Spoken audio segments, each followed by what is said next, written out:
నమస్కారం ఘంటారావానికి స్వాగతం. ముందుగా ప్రధానాంశాలు.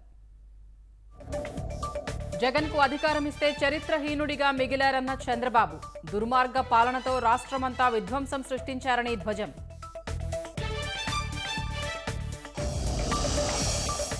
జనసేనాని నామినేషన్తో కిక్కిరిసిన పిఠాపురం రోడ్లు. మేలో ఇంటి వద్దే పింఛన్లు ఇవ్వకుంటే వైకాపా కుట్ర ఉన్నట్లేనన్న పవన్.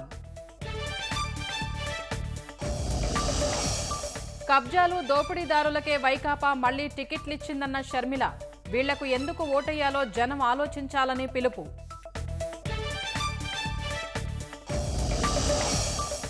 రాజీనామా చేసిన వాలంటీర్ల వివరాలివ్వండి. ఎన్నికల సంఘానికి హైకోర్టు ఆదేశం. విచారణ రేపటికి వాయిదా.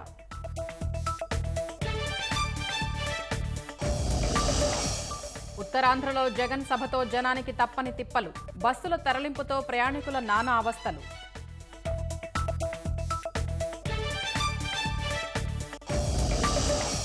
రాష్ట్రంలో జోరుగా నామినేషన్ల సందడి. ర్యాలీగా వెళ్లి పత్రాలు సమర్పించిన అభ్యర్థులు.